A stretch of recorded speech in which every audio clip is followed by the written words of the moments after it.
right, Maryanne, welcome along to another podcast on the election issues that we are releasing. Good to have you with us. Thanks, Jason. We're talking curriculum. Yes. Again, big topic. There's a whole lot of options we could have chosen in education as we are looking at it. Why curriculum? Your last paper was on teacher training and retention. Yep. So you've moved on to curriculum. Why this one? The curriculum really sets the roadmap for what students are learning. So you've got the teachers teaching it, which is hugely important. Yeah. The curriculum is the roadmap that we're following. It is what we decide the next generation should learn. What do we want them to know? Yeah. What's essential for them to function in this world? Yeah. Well, the curriculum should be telling them that. Yeah. Great. Okay. So with the curriculum, where are we at? In this? What have you found? We're in a bit of limbo. The current curriculum was introduced in 2007. Okay.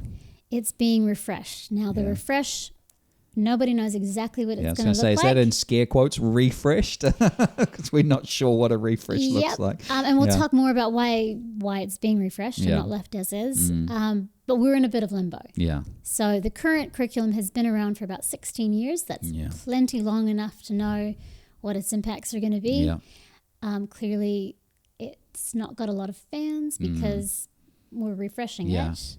Yeah. The characteristic of this particular curriculum is that it is very sparse. Okay.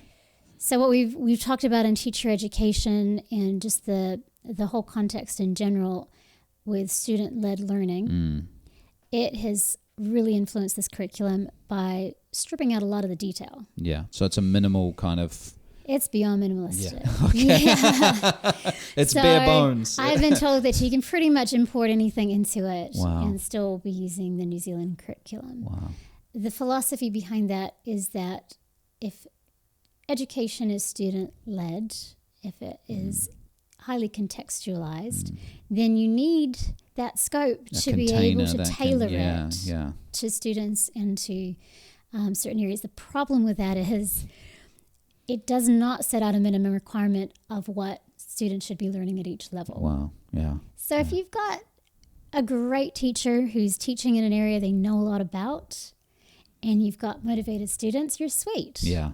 And so when you see schools that are, higher decile still doing well, that's not because of the curriculum, it's despite of the curriculum. It's just because the teachers and the students are kind of in a synergistic relationship of we really love the school coming along and we really love to teach and a lot of things are going right. Yep.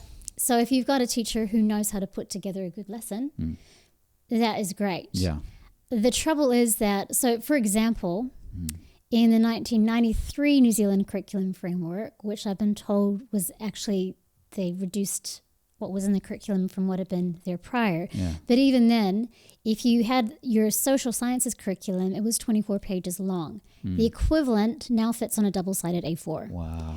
So if you're a teacher teaching outside of your area of expertise with your social single studies. piece of paper for writing your own lessons, because that's what you have to do with this curriculum, you're kind of flying blind in many ways. Wrong. Yeah. Really easily too, by the sounds of it. Exactly. Yeah. So it's a lot of pressure on the teachers, which we've discussed is not a good thing. Yeah. They don't need more on their workload. Yeah. And then for students who aren't lucky enough to get a teacher who's an absolute pro about what they're teaching, that is dangerous.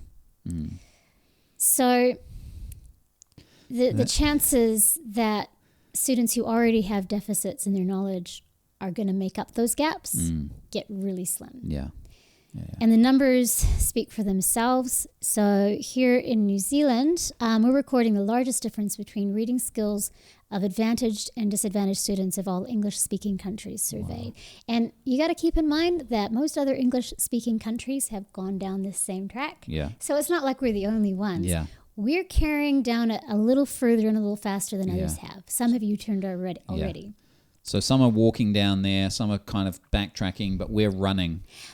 Well, we've got to see what the refresh looks like, but the signs are that the ideology behind it hasn't changed, and they're just recognizing that, maybe we need a little more support in numeracy and literacy in the curriculum. Yeah. Those are the kind of sounds we're hearing.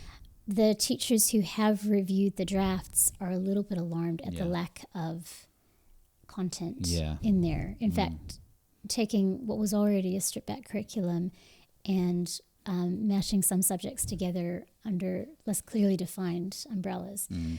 So if that is actually what's going to happen with the curriculum, then we're going to have another however many years of lack of support for teachers who are teaching outside of their specialties, lack of support for students who already have gaps in their education, and it's not going to be good. So the gap isn't just for students at the lower end of the spectrum.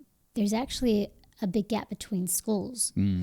So the average reading ability for year 4 students at low decile schools is nearly 2 years behind that at a high decile school. Wow. That's the kind of gap you're talking about. And that's the kind of thing that a good curriculum would guard against. It can't stop, all poor teaching, and it can't make up for every deficit in every student's learning. But what it does is provides a safety net, kind of like a low bar that at least this information will be shared. And the problem with the stripped back curriculum is that it doesn't acknowledge that there is powerful knowledge. It sees all knowledge as, if you want to teach this, that's fine. If you want to teach that, that's fine. But there's some knowledge that is more essential than other knowledge. Yes. And we have to then... And if the curriculum doesn't acknowledge that, then it might not get acknowledged. And it might not get taught. Get gaps. Yes. In fact, there's a very high chance that it won't get taught. Given the two-sided A4 detail in the curriculum. One of the educationalists who I really enjoyed reading is Michael F.D. Young. And back in the 1970s, he was actually an advocate for the progressive ideology that this curriculum kind of embodies. He's since changed his mind, and I think his explanation is really powerful. So I'm just going to read it out verbatim. He says, one conclusion was that the failure of working class pupils was not the fault of their parents or their families, but the consequence of an alien middle class curriculum being imposed on them. No wonder they failed. This was where I and others made a well-intentioned mistake. And then a little later he says, the attempts to develop such curricula were no more successful than the earlier compensatory education programs. The pupils found the new, quote, community-oriented curricula, which is kind of like student-led learning, equally alienating. What had gone wrong? Many years later, I came to realize that we had not understood the true meaning of a democratic curriculum or a curriculum based on equality. It was not about treating all knowledge equally, but about making sure all pupils had equal access to the same curriculum. Pupils on community-oriented curricula will have no future, and sooner or later they will know it. Pupils do not come to school to learn what they already know. Wow. And I read that and thought, well, that sums up the issues what we need to learn here. in many ways, right? And they tested this out 30 years ago, and he went, oh, it's not working. And here we are, still trying it. We'll just try this different way of doing the same thing. Try it a different way. But it's... You end up with the same result. Oh, man. So how can we fix it? Other than like maybe a major U-turn. And I mean, the curriculum is being refreshed. Teachers are expecting new curriculum. You don't want to impose changes on them all the time because they've got enough on their plate. If we can get a new curriculum that actually does the job that it's supposed to do, incorporating the science of learning and what we know about how students learn, there's always going to be a debate around what knowledge is most important. But there's good evidence about enough knowledge that is important that should definitely be in the curriculum. A minimal curriculum around the essentials. And I like the vision. Briar Lipson is an educational researcher who's originally from the UK.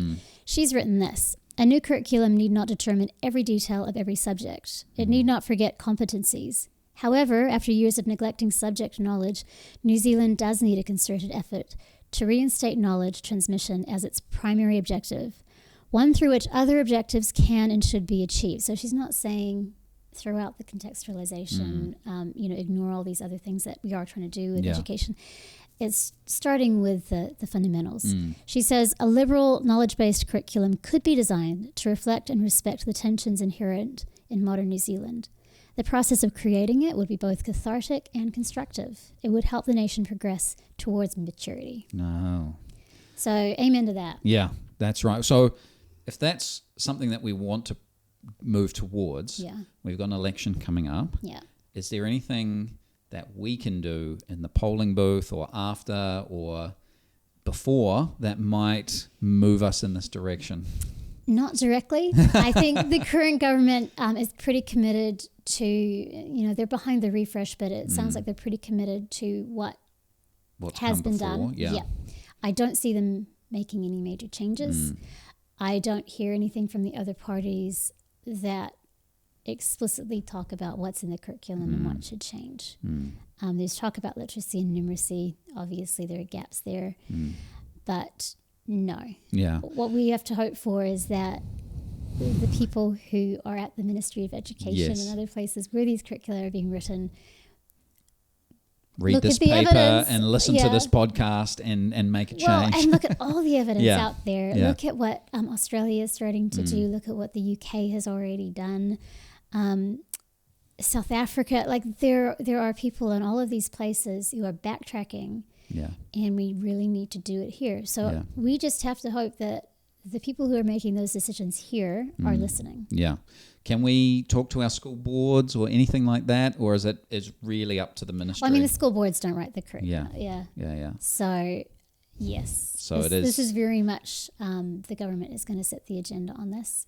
And we just have to hope that they choose people who make decisions wisely. Listen to the evidence. Yeah. Okay, well, Maryanne, big topic, lots to think about and lots to lobby the government about going forwards. Thanks for being with us. Thanks, Jason.